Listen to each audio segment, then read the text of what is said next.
नमस्कार दोस्तों, स्वागत है आपका एक बार फिर से हमारे इस खास कार्यक्रम में जो आधारित है सरकार और नौकरशाही में चल रही उथल पुथल और रोजमर्रा की चटपटी खबरों से।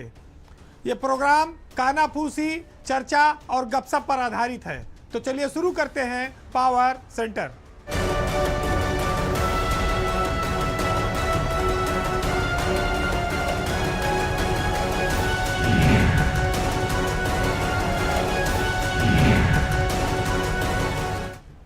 आज सबसे पहले बात मौज मार रहे मस्तराम अफसरों की। सीनियर लेवल पर उत्तर प्रदेश में कुछ अफसर बहुत अच्छे से सरकार के निकट हैं, अच्छे अच्छे विभागों के चार्ज पर हैं और उन्हीं के साथ कई सारे जूनियर, कई सारे सीनियर, प्रमुख सचिव और एसीएस लेवल के अफसर वो किनारे लगे हुए हैं। आज हम आपको बताएंगे कि सरकार के कई सारे विभागों में अफसर एक से अधिक विभागों का चार्ज लिए बैठे हैं।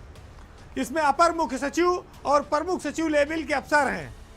हालांकि ये शासन के अधिकार में है, लेकिन जब अफसरों की कोई कमी ना हो तो एक साथ कई चार्ज वाले अफसरों को रखना ये दर्शाता है कि सरकार की अपनी पसंद है और वो अपनी पसंद के हिसाब से कुछ अफसरों को 2 विभाग, 3 विभाग, 4 विभाग देती है और कुछ अफसरों को किनारे डाल देती है, 5-5, 6-6 साल एक ही विभाग में रखती है।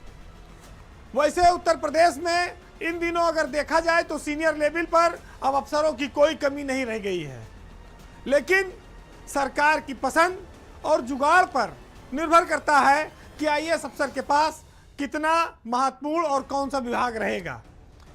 यूपी में इस समय 60 आईएएस अफसर प्रमुख सचिव और एसीएस लेवल में मौजूद हैं, 60, जिसमें से 17 केंद्र सरकार की सेवा में तैनात हैं। बचते हैं 43 ये हैं जो 1988 से लेके सन 2000 तक का बैच के अफसर हैं। ये एसीएस और प्रमुख सचिव हैं। इतने 43 अफसरों में 10 अफसर ही लगभग ऐसे हैं जिन पर सरकार मेहरबान है, यानी कि 30 से 33 अफसर किनारे हैं, सेंटिंग में हैं, बहुत इंपॉर्टेंट पद पर भी नहीं है। सबसे पहले आप देखेंगे तो दीपक कुमार का नंबर है। वो अपर मुख्य सचिव वित्त हैं, शिक्षा विभाग भी उनके पास है।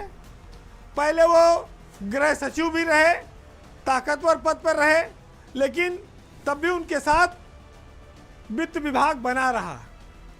सरकार ने उनको वापस वित्त विभाग में भेजा और फिर शिक्षा के सारे विभाग उनको दे दिए। इसी तरह से नरेंद्र भूषण के पास 3 विभाग हैं, ऊर्जा, अतिरिक्त ऊर्जा और प्राविधिक शिक्षा।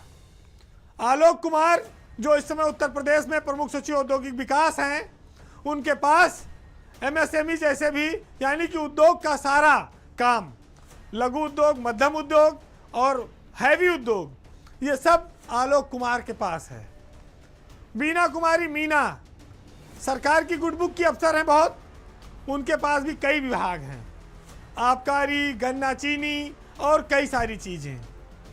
पार्थसारथी सेन शर्मा, उनके पास स्वास्थ्य का पूरा महकमा है, यानी कि स्वास्थ्य विभाग में एक तो हेल्थ डिपार्टमेंट है, दूसरा है मेडिकल एजुकेशन, चिकित्सा शिक्षा, वो भी उन्हीं के पास है।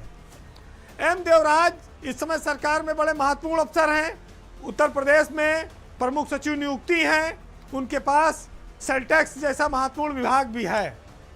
अनिल कुमार हाल ही में प्रमुख सचिव बने हैं, लेकिन उनके पास विभागों की भरमार रहती है।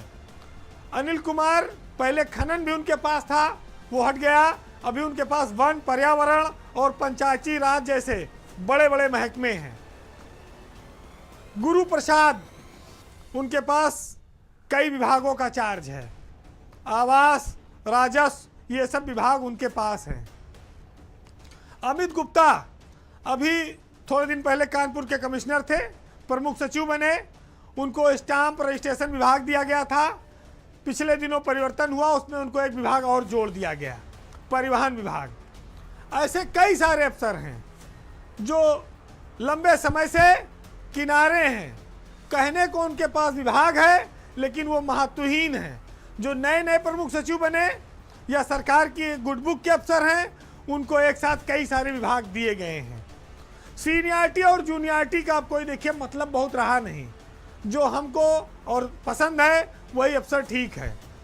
जितेंद्र कुमार एक ऐसे अफसर हैं जो पिछले 6 सालों से भाषा विभाग में तैनात हैं। अब वो एकदम रिटायरमेंट के कगार पर हैं, जुलाई में उनका रिटायरमेंट हो जाएगा।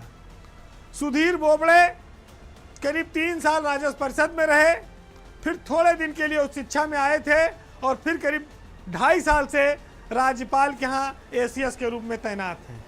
उनका भी रिटायरमेंट जितेंद्र कुमार के बाद इसी साल हो जाएगा। एक निराशाजनक माहौल में ये लोग जा रहे हैं। राजेश कुमार सिंह एक टाइम में सरकार के बड़े महत्वपूर्ण अफसर हुए। राजेश सिंह, उनके पास कारागार रहा, उनके पास कई सारे विभाग कोऑपरेटिव रहे, सब रहे, लेकिन अचानक से एक मामले में हटे। आज राजेश सिंह को होमगार्ड जैसे महत्वहीन विभाग में सरकार ने डाल दिया है। ये एक तरह का ऐसा मौसम है कि इसमें कभी भी पतझड़ आ जाता है और कभी कभी किसी के जीवन में अचानक से बसंत भी आ जाता है।